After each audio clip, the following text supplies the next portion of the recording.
Nature of Lord of second and 12th house, दूसरे और 12वें भाव के भावेश का नेचर हम डिस्कस करेंगे। तो लघु पाराशरी में सभी भावों के भावेश बेनिफिक होते हैं, मेलिफिक होते हैं, ये क्लियरली डिफाइंड है। जैसे कि त्रिकोण के लॉर्ड ऑलवेज बेनिफिक ही होंगे, 3, 6, 11 भावों के लॉर्ड मेलिफिक ही होंगे। केंद्र के लॉर्ड डिपेंड करता है कि वो उनकी लॉर्डशिप मेलिफिक के पास है या बेनिफिक के पास है। यदि मेलिफिक की लॉर्डशिप है तो वो अपना मेलिफिक असर छोड़ देता है, और बेनिफिक की लॉर्डशिप है तो वो अपना बेनिफिक असर छोड़ देता है। एक तरीके से वो न्यूट्रल हो जाते हैं। अब सबसे इम्पोर्टेंट और महत्वपूर्ण चीज है lordship of second and 12th houses. तो सेकंड और 12th हाउसेस के लॉर्ड को सम या न्यूट्रल माना जाता है। अब ये कब किस तरीके का बिहेव करेंगे वो 2 चीजों पर डिपेंड करता है। सेकंड एंड 12th हाउस के लॉर्ड की लॉर्डशिप के लिए 2 नियम है।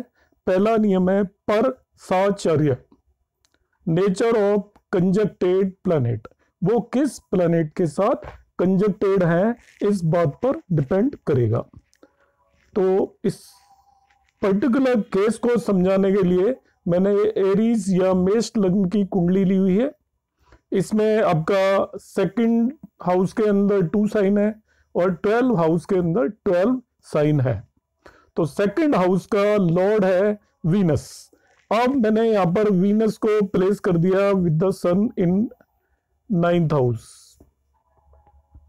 अब हमें देखना है कि वीनस जब सन के साथ प्लेस्ड है तब हम इसमें पर साचार्य का नियम ही हमें लगाना पड़ेगा। पर साचार्य का मतलब वीनस जिस भी दूसरे प्लेनेट के साथ कंजक्टेड है उस पर इसका बिहेवियर डिपेंड करेगा।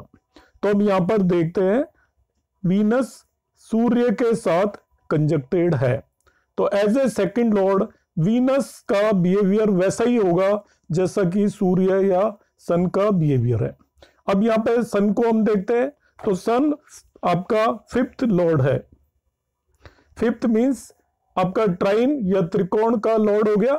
तो त्रिकोण का लॉर्ड हमेशा बेनिफिक होता है। अब सन यहां पर बेनिफिक हो गया, तो सन बेनिफिक है, इसलिए वीनस का एज ए सेकंड लॉर्ड भी बेनिफिक होगा। तो इन दिस वन पर्टिकुलर चार्ट हमने पर साचार्य का नियम लगाया। पर साचार्य के नियम में किसी भी प्लेनेट का बिहेवियर उसके साथ में वो जिसके साथ कंजक्टेड है उस प्लेनेट पर डिपेंड करेगा। दूसरा हम केस लेंगे कि सपोज ये अकेले वीनस बैठे हुए हैं किसी भी भाव के अंदर। हम यहाँ पर एक एग्जांपल ले लेते हैं कि 4th हाउस के अंदर वीनस को हमने अकेले ही बिठा दिया है, ये किसी के साथ कंजक्टेड नहीं है। जब वो अकेले होंगे, किसी और के साथ कंजक्टेड नहीं है, तब आपका स्थानांतरानुगुणता का नियम लगेगा। सेकंड लॉर्डशिप का स्थानांतरानुगुणता का मतलब उसकी सेकंड लॉर्डशिप किस भाव की है उस पर उसका नेचर डिपेंड करेगा। अब यहाँ पर वीनस आपका सेकंड लॉर्ड है और साथ में वो आपका 7th लॉर्ड भी है। अब Venus as a 7th lord, क्योंकि वीनस एक बेनिफिक प्लेनेट है और केंद्र का लॉर्ड है, तो वो अपने बेनिफिक इफेक्ट खत्म कर देता है और वो न्यूट्रल हो जाता है। तो इस केस में वीनस न्यूट्रल ही होगा। अभी हम 12th लॉर्ड की बात करेंगे। यहां पर 12th लॉर्ड ले लेते हैं। देखिए, तो 12th लॉर्ड आप देखिए इस पर्टिकुलर चार्ट के अंदर 12th लॉर्ड जुपिटर है। अब जुपिटर को मैं यहां पर 6th हाउस के अंदर बिठा देता हूं, जुपिटर हो गया।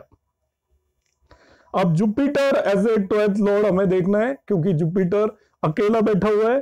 तो अकेला है तो हम स्थानांतरानुगुणता के हिसाब से, सेकंड लॉर्डशिप के हिसाब से इसकी नेचर को डिसाइड करेंगे।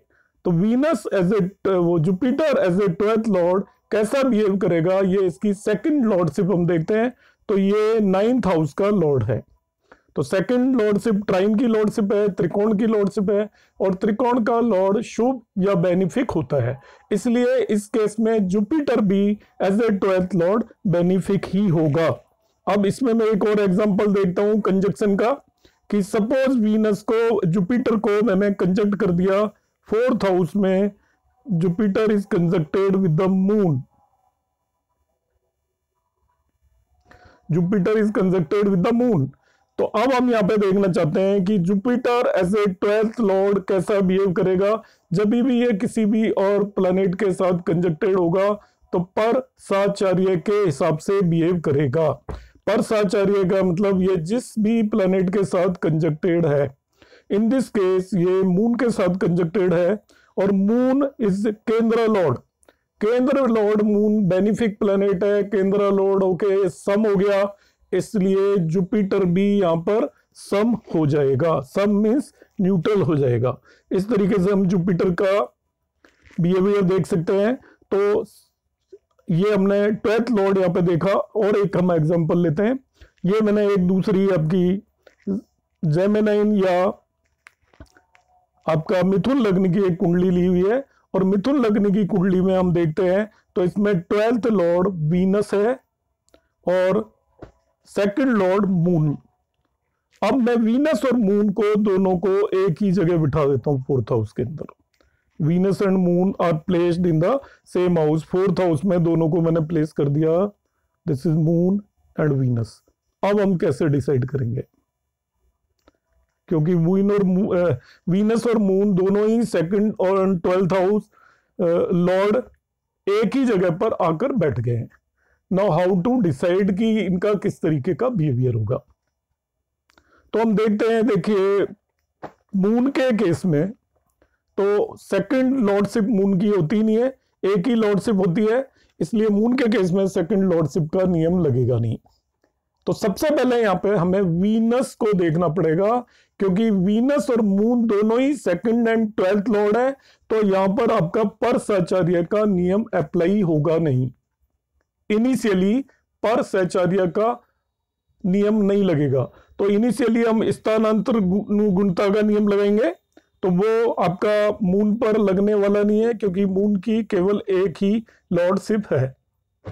वीनस की 2 लॉर्डशिप है, यहाँ पे हम देखते हैं वीनस 12th लॉर्ड के साथ 5th लॉर्ड भी है। तो वीनस इस नियम से 5th लॉर्ड होने की वजह से बेनिफिक हो गया। तो सबसे पहले हमने वीनस की नेचर पता की कि वीनस बेनिफिक है। अब मून के लिए हम पहला नियम लगाएंगे, और वो होगा पर साचार्य का नियम, कंजक्शन का। अब मून क्योंकि वीनस के साथ कंजक्टेड है, जो कि इस केस में बेनिफिक है, इसलिए मून यहां पर बेनिफिक होगा। तो इस पर्टिकुलर केस में दोनों मून और Venus as a second and 12th lord benefic planets होंगे in this particular case. Next हम डिस्कस करेंगे, देखिए अब इसमें मैं एक आपका कैंसर लग्न का चार्ट ले लेता हूं। ये मैंने कैंसर लग्न का चार्ट ले लिया, और इस कैंसर लगने के चार्ट में ये 7 साइन में यहाँ पर राहु की जगह मैं सन को बिठा देता हूं। देखिए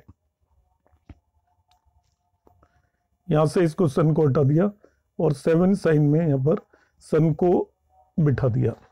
अब सन अकेला है 7 साइन के अंदर, तो इसके अंदर कौन सा रूल अप्लाई होगा ये हमें देखना पड़ेगा। तो 2 नियम है, पहला पर साचार्य का नियम यहाँ पे लगना ही नहीं है। सन इज सेकंड लॉर्ड, तो सन का किस तरीके का बिहेवियर होगा ये 1 by 1 हम देखते हैं। तो सबसे पहले हमने देखा पर साचार्य का, तो सन क्योंकि यहाँ पर अकेला है इसलिए पर साचार्य का नियम लगने वाला नहीं है।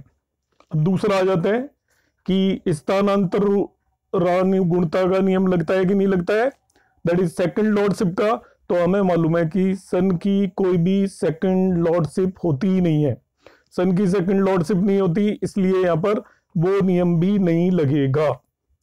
अब हम कैसे हम सन की वो देखेंगे कि ये आपका किस तरीके का बिहेव करेगा।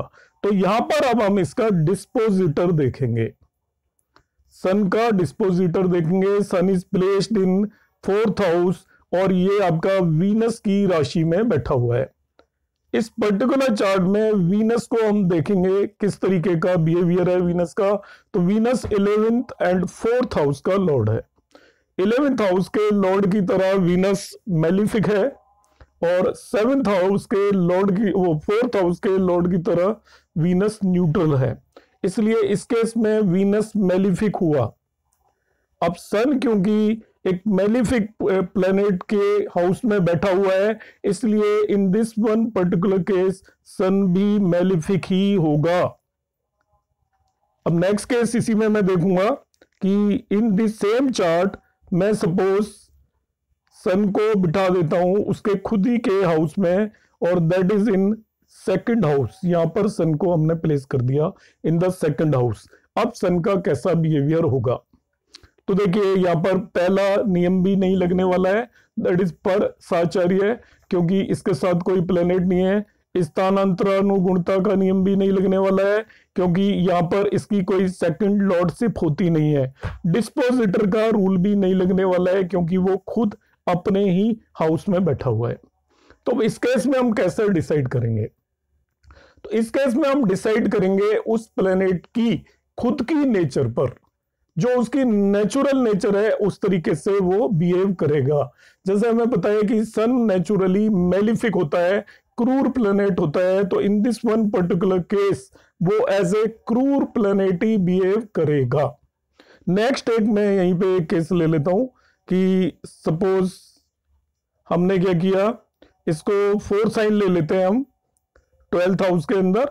यहां पर सपोज 4 साइन होता है, मैं इसको थोड़ा मॉडिफाई कर देता हूं चार्ट को समझाने के लिए कि ये कैंसर लगन पर 4 साइन है सेकंड हाउस के अंदर। इसके अंदर मैंने मून को प्लेस कर दिया, moon placed in this house. अब मून को यहां पे प्लेस किया है, थोड़ा मैं इसको करेक्ट करता हूं। देखिए इन 4th house suppose over here moon is placed, चंद्रमा यहां पे बिठा दिया। अब हम देखना चाहते हैं कि इसका किस तरीके का बिहेवियर होगा एज ए सेकंड लॉर्ड। तो मून को हम यहाँ पर देखते हैं। पहला नियम हम देखेंगे परसाचार्य है, क्योंकि ये किसी के साथ कंजक्टेड नहीं है तो वो नियम नहीं लगेगा। स्थानांतरानुगुणता का नियम भी नहीं लगेगा, क्योंकि इसकी सेकंड लॉर्डशिप भी नहीं है। थर्ड डिस्पोजिटर हम देखते हैं, उसका नियम भी नहीं लगेगा, क्योंकि ये खुद ही डिस्पोजिटर है। अब इस केस में ये मेलिफिक होगा या बेनिफिक होगा, ये इसकी खुद की नेचर पर डिपेंड करेगा। यदि इस चार्ट में मून नेचुरल बेनिफिक है, नेचुरल बेनिफिक मून होता है यदि सन से 96 डिग्री अवे हो, तो ये आपका बेनिफिक की तरह बिहेव करेगा, और सन से क्लोज होगा ये 96 डिग्री से ज्यादा, तो ये मेलिफिक की तरह बिहेव करेगा। तो इस तरीके से हम सेकंड एंड 12th लॉर्ड के नेचर को डिसाइड कर सकते हैं।